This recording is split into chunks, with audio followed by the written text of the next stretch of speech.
Les faits se sont produits à 10 h du matin dans l'escalier qui descend du Carrousel dans l'entrée du musée du Louvre, au niveau de l'arc de triomphe du Carrousel.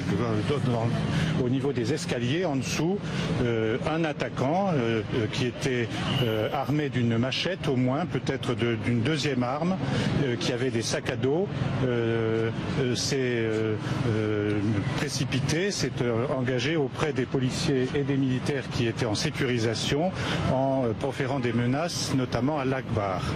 Le militaire le plus proche, semble-t-il, a tiré pour se défendre face à l'agression. Un des militaires a été légèrement blessé au cuir chevelu et le militaire a tiré 5 balles, blessant sérieusement l'attaquant, notamment avec une balle au ventre. L'attaquant est vivant, les pompiers sont actuellement en train de le prendre en charge et après vérification du contenu du sac, des 2 sacs qu'il avait sur le dos, nous avons constaté qu'il n'y avait pas d'explosifs et qu'il n'y avait pas de menaces et donc le périmètre vient à l'instant d'être récupéré par la police judiciaire qui débute l'enquête sous l'autorité du procureur. Voilà les faits.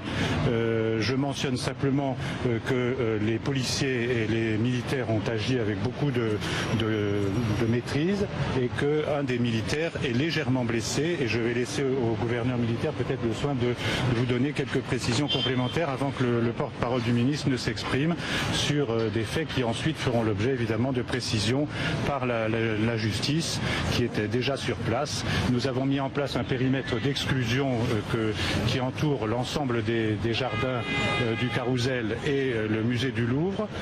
Par ailleurs, le public qui était dans le musée, il y avait environ 250 personnes, 250 visiteurs. Ils ont été maintenus à distance, confinés dans des parties du Louvre qui étaient sécurisées et nous allons dans quelques minutes les faire sortir par petits groupes après évidemment une vérification de leur situation avant qu'ils ne quittent les lieux. Donc une affaire qui a été dans l'état actuel des choses maîtrisée sans conséquences pour les visiteurs. Merci. Roulement précis des faits. Ce matin vers 9h50, alors que 4 militaires de l'opération Sentinelle se trouvaient en patrouille au sous-sol du Carrousel du Louvre, dans une zone en amont du point de contrôle des sacs, un individu est arrivé par le grand escalier côté Tuileries. Il était porteur d'un sac à dos, vêtu d'un t-shirt noir avec une tête de mort, armé d'une machette dans chaque main, bras levés et pliés derrière la tête. Apercevant les militaires, il s'est précipité sur eux en criant « Allahu Akbar ». Il a frappé à la tête un premier militaire qui le repoussait. Il s'est précipité alors sur un second militaire qui est tombé au sol et a tenté de lui porter des coups de machette alors que celui-ci se trouvait toujours au sol. Ce militaire l'a repoussé à coups de pied. L'auteur s'est alors dirigé à nouveau vers le militaire au sol qui a tiré une première fois vers la partie basse de l'abdomen, ce qui n'a pas arrêté l'auteur, si bien que le soldat a riposté à nouveau à 3 reprises. L'assaillant est tombé au sol, très grièvement blessé. Il a été transporté à l'hôpital, son pronostic vital est très engagé. Il ressort des éléments recueillis par les enquêteurs que les militaires ont scrupuleusement respecté la doctrine d'emploi d'usage des armes, consistant, après sommation, en un premier tir dans le bas-ventre, destiné à neutraliser, sans le tuer, l'assaillant. Un premier militaire a été légèrement blessé au niveau du cuir chevelu par un coup de machette. Il a été transporté à l'hôpital et s'est vu prescrire 10 jours d'interruption totale de travail. Les constatations réalisées sur place ont permis de confirmer qu'un seul FAMAS avait fait feu. Un agent de sécurité, témoin oculaire de l'agression, a corroboré le déroulement des faits tels que décrits par les militaires.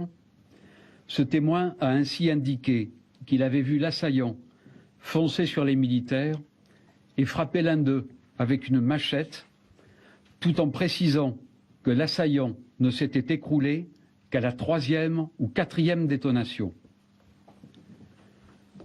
L'auteur des faits n'a été trouvé porteur d'aucun papier d'identité. Au cours des constatations, les enquêteurs ont saisi, outre les 2 machettes, dites machettes militaires, il s'agit de machettes de 40 cm chacune, un sac à dos contenant des bombes aérosols de peinture, une veste abandonnée par l'auteur en haut des marches, à l'intérieur de laquelle a été découvert un téléphone portable. Si à ce stade, l'identité de l'auteur des faits n'est pas formellement établie, les premières investigations réalisées à partir du téléphone portable et les recherches réalisées sur VisaBio, qui, je vous le rappelle, est la version française du système d'information sur les visas, base de données biométriques développée à l'échelle européenne, comprenant notamment la photographie numérisée et les empreintes digitales des demandeurs de visa. Ces recherches ont permis de cibler un individu âgé de 29 ans et de nationalité égyptienne. Il est intéressant de noter que la photographie enregistrée sur VisaBio correspond à celle de l'auteur de l'attaque. Cet individu ne ressort pas comme étant connu du fichier automatisé des empreintes digitales français. Il n'était donc pas connu à ce titre pour avoir commis sur notre sol des infractions. Les premiers éléments de l'enquête que je peux vous dévoiler permettent de retracer son parcours et je voudrais à ce stade souligner la très grande rapidité et efficacité dont ont fait preuve depuis ce matin les services de police judiciaire saisis, en l'occurrence la section antiterroriste de la brigade criminelle et la direction générale de la sécurité intérieure. Ces éléments sont les suivants. Le 30 octobre 2016, l'assaillant, résidant aux Émirats arabes unis, a déposé une demande de visa touristique au consulat de France à Dubaï, visa qu'il se voyait délivrer le 8 novembre 2016 pour une durée, pour un séjour d'1 mois, du 20 janvier au 20 février 2017. Le 26 janvier 2017, il est arrivé à Paris-Charles de Gaulle en provenance de Dubaï, son vol retour étant prévu le 5 février, et a emménagé le jour même pour 1 semaine, moyennant un montant de 1 700 €, un appartement situé dans le 8e arrondissement. Le 27 janvier, donc le lendemain, il a loué un véhicule jusqu'au 5 février 2017 dans une agence de location. Ce véhicule a été retrouvé il y a quelques instants dans le 8e arrondissement. Le 28 janvier 2017, à 17h31 très précisément, c'est l'achat des 2 machettes à l'armurerie Armes Bastille. Les 2 machettes présentant un numéro de série, les enquêteurs ont pu remonter jusqu'à leur achat, dont on sait qu'il a été réalisé par un individu se présentant comme égyptien pour un montant de 680 € payés en liquide, le samedi 28 janvier 2017 à 17h31, donc dans un magasin du 11e arrondissement de Paris, à proximité de la place de la Bastille. La perquisition effectuée dans le logement qui était occupé, donc appartement loué par l'intéressé, a amené la découverte de plusieurs éléments.